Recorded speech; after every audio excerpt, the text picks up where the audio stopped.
Hello all my dear friends. എല്ലാവരും സുഖമായിട്ടിരിക്കുന്നു. ഇന്നത്തെ ഈ വീഡിയോയിൽ ഞാൻ ഡിസ്കസ് ചെയ്യുന്നത് എന്നത്തെയും പോലെ ക്വസ്റ്റ്യൻസ് തന്നെയാണ്. ഇവിടെ നമ്മുടെ ക്വസ്റ്റ്യൻസിന്റെ ടോപ്പിക് എന്ന് പറയുന്നത് ലീഡർഷിപ്പ് ആൻഡ് മാനേജ്മെന്റ് ആണ്. ഒരുപാട് ക്വസ്റ്റ്യൻസ് NCLEX-RN എക്സാമിനും അതുപോലെ തന്നെ DHA, HAAD, Prometric എക്സാംസിനൊക്കെ കുറെ കോമൺ ആയിട്ട് വരുന്ന ക്വസ്റ്റ്യൻസ് ആണ് ലീഡർഷിപ്പ് ആൻഡ് മാനേജ്മെന്റിൽ നിന്ന്. ഒരുവിധപ്പെട്ട എല്ലാ നഴ്സസിനും അറിയാവുന്നതുമാണ്. എന്നിരുന്നാലും നമ്മൾ ചിലപ്പോൾ ഒക്കെ കൺഫ്യൂസ്ഡ് ആവും അല്ലേ? ലീഡർഷിപ്പ് മാനേജ്മെന്റിൽ നിന്ന് ക്വസ്റ്റ്യൻ വരുമ്പോൾ ഇത് ഈ രീതിയിലാണോ മാനേജ് ചെയ്യേണ്ടത് എന്നുള്ളൊരു ചെറിയൊരു ഡൗട്ട് വരാൻ ചാൻസ് ഉണ്ട്. അപ്പം അങ്ങനെയുള്ള ക്വസ്റ്റ്യൻസ് ആണ് ഞാൻ ഫ്യൂ ക്വസ്റ്റ്യൻസ് നമുക്ക് ഡിസ്കസ് ചെയ്യാം. ഓക്കെ, അപ്പൊ നമുക്ക് സമയം കളയാതെ തന്നെ ക്വസ്റ്റ്യൻസിലേക്ക് മൂവ് ചെയ്യാം. So let me share the question.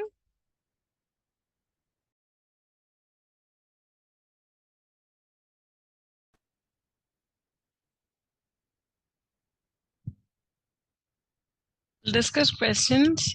This is the first question. Please read the question. You can read the question and understand.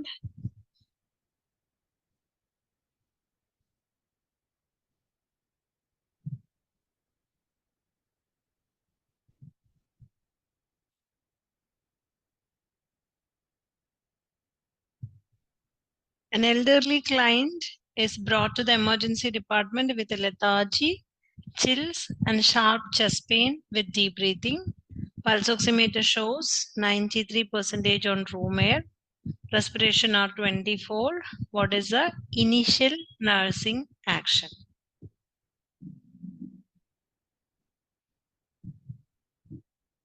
Here, what is this condition is indicating? Where the patient is in emergency department and with a lethargy, chills, and sharp chest pain with deep breathing. So patient has a problem during deep breathing. Saturation is not normal. It is less 93%, and the respiratory rate is also increased. So what is the initial nursing action? Yes, can anyone tell me what could be the condition? What is the condition?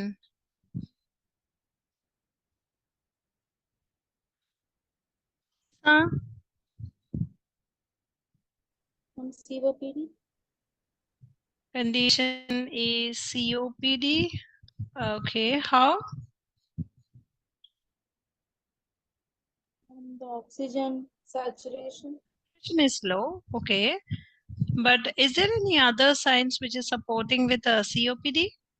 What is COPD? It is chronic obstructive pulmonary disease where the entire respiratory tract become occluded, where oxygen saturation is not okay, and the respiratory tract become narrowed, so there may be chances to get wheezing, there will be chances to get a hyperinflated chest. All those kind of signs are expected in COPD. And chills and sharp chest pain, lethargy. Chills is a sign of infection, right? Yes, yes, Ansi, what is the condition? It's angina. Pulmonary embolism. Anginal chills ഒക്കെ ഉണ്ടോ? And angina is not associated with a chest pain with breathing. It's like a radiating kind of chest pain is associated in MI, right? Okay. Srija said pneumonia. Okay, pneumonia and Anu, what is the condition? Anu also supporting with MI. Yeah, MI. Sharp Okay. chest pain. Sharp chest pain can be sign of MI, but in case of myocardial infarction, the pain will be kind of a radiating pain, and there is no lethargy and there is no chills associated with it. So here it can be something related with respiratory infection, and chest pain with deep breathing can be some problem with lung lobe problem. Fine. It can be a sign of a pericarditis, cardiac problem. It can be some kind of a pleurisy. We don't know, but there is some reason or there is some problem with lungs or the heart. Pleuritis, Athena, yeah, it can be. And even pneumonia can also be. So if you wanted to rule out which is the condition, what would you do? If you wanted to rule out the conditions, without ruling out the condition, you can't give the treatment, right? So first of all, you need to make sure that what is the exact condition. So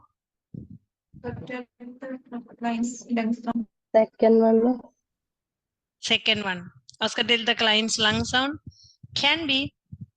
And initially, everyone has selected fourth option, initiating nasal cannula at 3 liters per minute. See, without a proper understanding here, only the saturation is 93 on room air, which is okay. Usually it has to be 94 on room air. If it is less than 92, then only you can go and start with the oxygen. If the saturation is moving less than 92, then you can initiate oxygen. But here it is on room air itself, that is 93. So in this particular situation, you need to make sure, or you have to rule out what is the condition. So the answer could be second one, auscultating the client's lung sound. Clear? So answer is second one. Clear, Ayo? And in the next question, I want everyone to give me answer. So here the nurse is to administer an albuterol nebulization treatment to a client with acute bronchospasm. The prescribed dosage is 5 mg every 4th hour. Available solution is albuterol inhalation 2.5 milligram per 3 ml. How many ml should the nurse administer with each dose?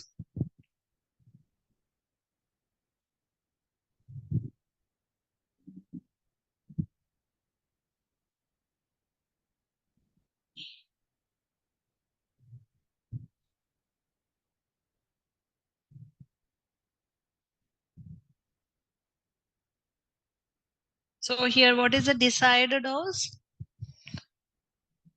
So what formula is applicable here? Here the formula that you need to remember is desired dose divided by available dose into quantity.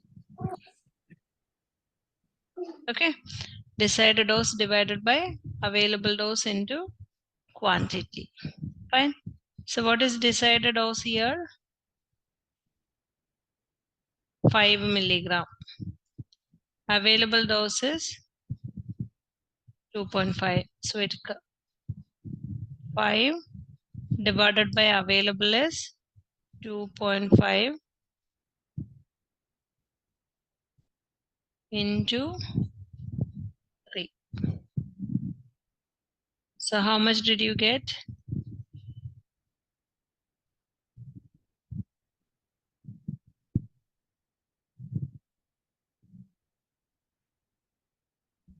Yes, drop your answers. I got only 2 answers. Yes, Alvin, what is your answer?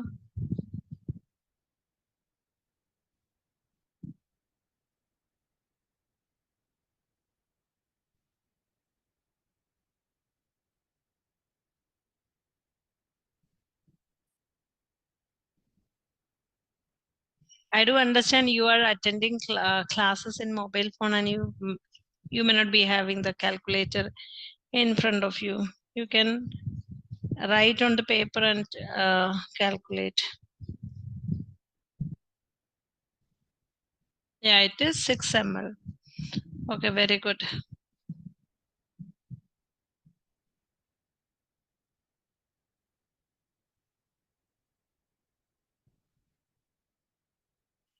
Okay, fine. Next here, the question is the nurse is caring for a 6-month-old client who has new tracheostomy. Which of the following finding would indicate that the client's airway requires suctioning?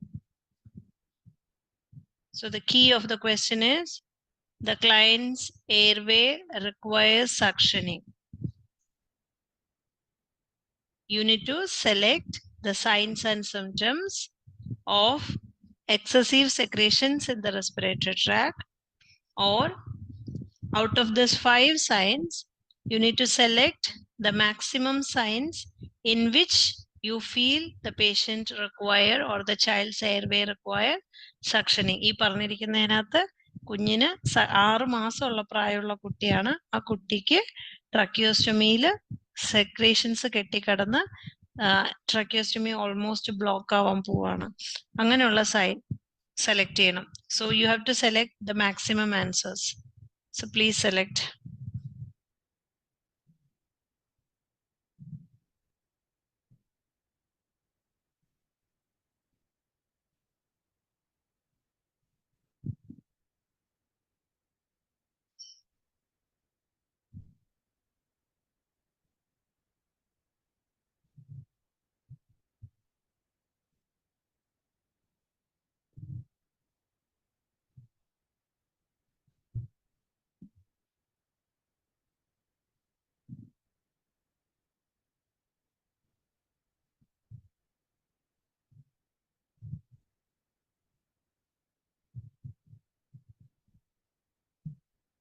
Okay, so here you need to select the sign in which there is secretions in the respiratory tract, not respiratory tract in case of a tracheostomy, right? A new tracheostomy created, and what finding is indicating that the client's or the child's tracheostomy got secretions.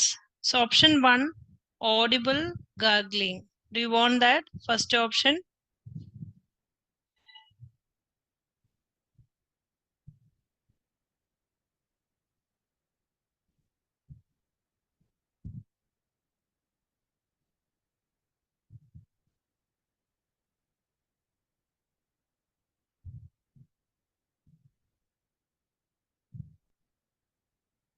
First option can be the answer. Yes. Yes. And yes. Okay, so we'll select that. What about heart rate?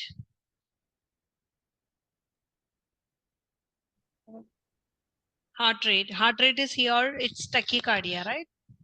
So what about tachycardia?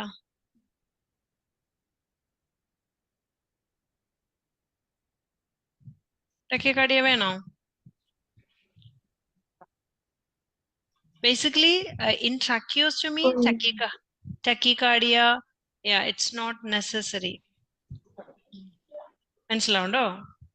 And then what about the third one, increased irritability? Can be. Fine. And fourth one, saturation, that is a real sign. Yeah, fourth one is important. And the last one is? Last one is respiratory rate of 30. For 6-month-old infant, respiratory rate is, it's quite normal, right? And even heart rate is also 110.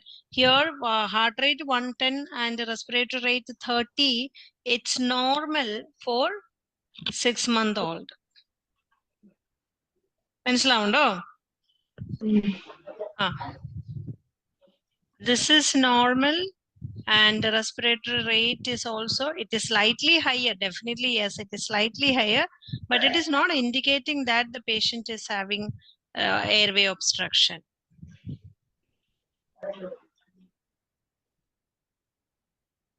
Clear?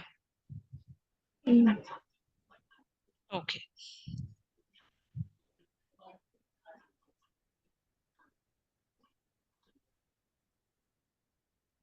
And now, can I ask you a question? What are the indications in which tracheostomy is performed?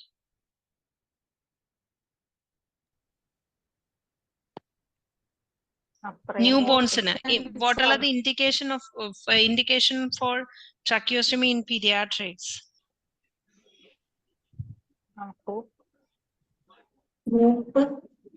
Group, okay. Epiglottitis. Epiglottitis and respiratory arrest or respiratory obstruction. Then hypocalcemia. Hypocalcemia, yes, in that, yeah, there may be chances to get an overt tetany, yes.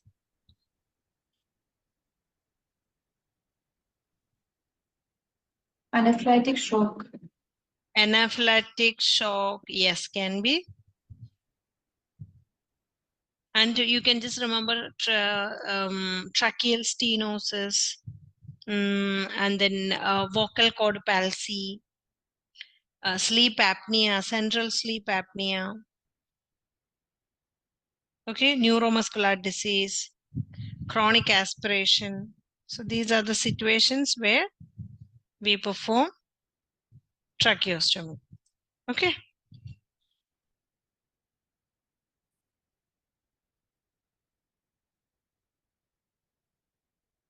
What is the frequency of suctioning?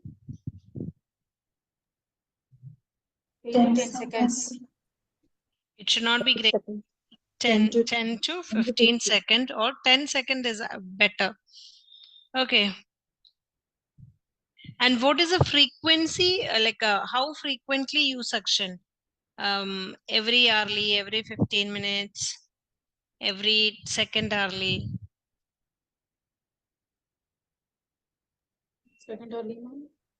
There should be suction. If it is done every second hourly, it's good.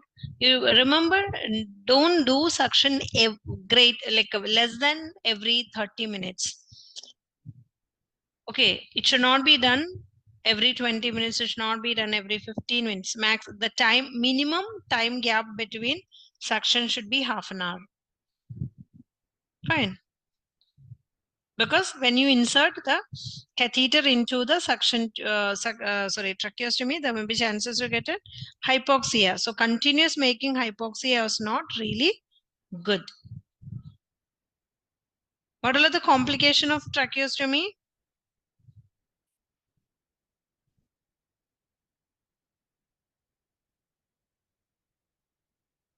What are the complications of tracheostomy?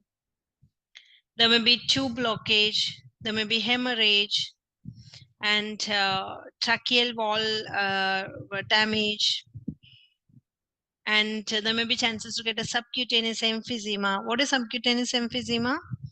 Anyone? Subcutaneous emphysema. What is emphysema? Emphysema is a condition where over distension of the alveoli. Okay.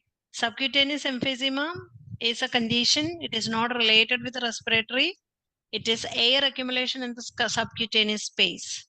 Air accumulation in the subcutaneous space is considered a subcutaneous emphysema.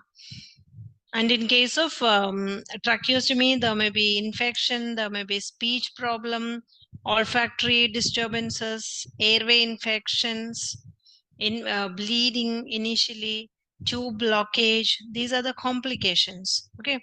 And please write down, it is very, very important. How do we take care a client with a tracheostomy? So nursing care or the tracheostomy management.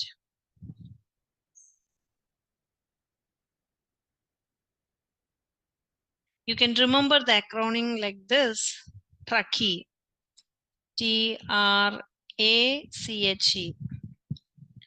Please remember this. This is the order. T stands for tapes. Tapes. First T is indicating tapes. That means we can use tape to secure the tracheostomy tube. Okay, securing the tracheostomy tube. So first is tapes. Keep the tracheostomy tube secure.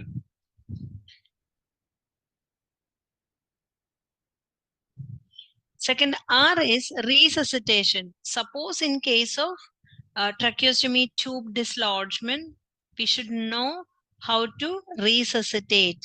So know the resuscitation procedure. Resuscitation. A is airway clear. A is clear the airway or airway clear.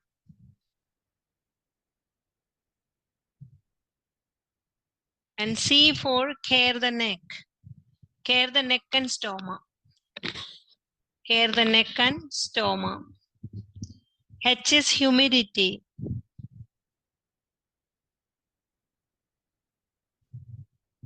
Okay. E is emergency equipment. E is keep ready emergency equipment. That means tracheostomy box itself. Okay. Is it clear? Yes, ma'am. Okay.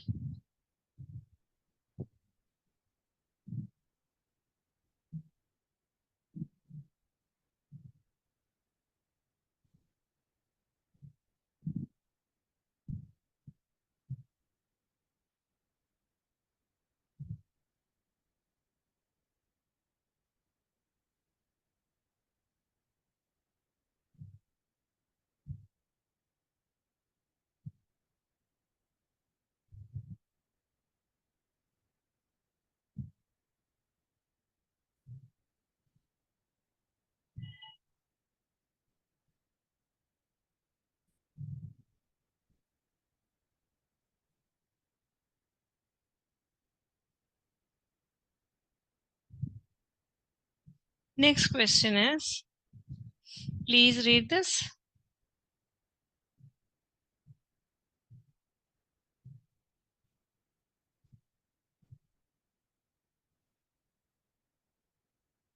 Nurse prepared to insert an indwelling urinary catheter for a female client. The nurse assess for allergies, explain the procedure to the client, gather the equipment, and then perform perineal care. Place in order the steps the nurse should take when inserting urinary catheter. So you can just read each and every option and order each and every these options. Okay, order in a proper way.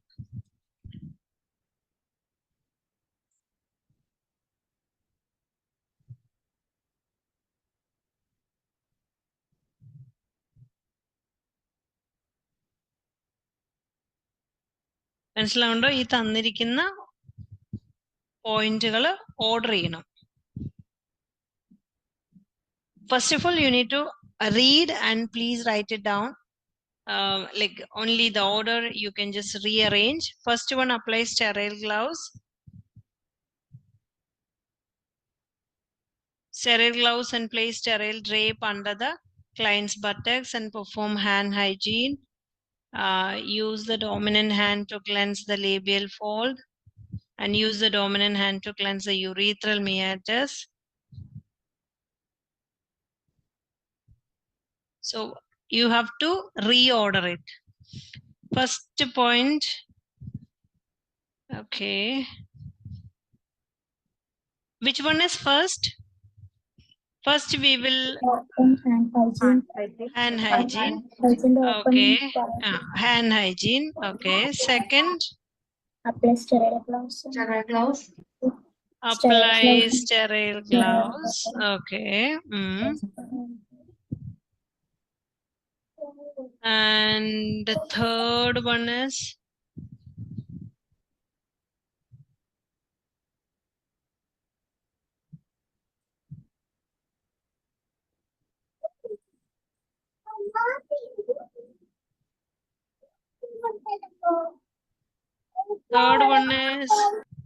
please take care of your mic. Yeah.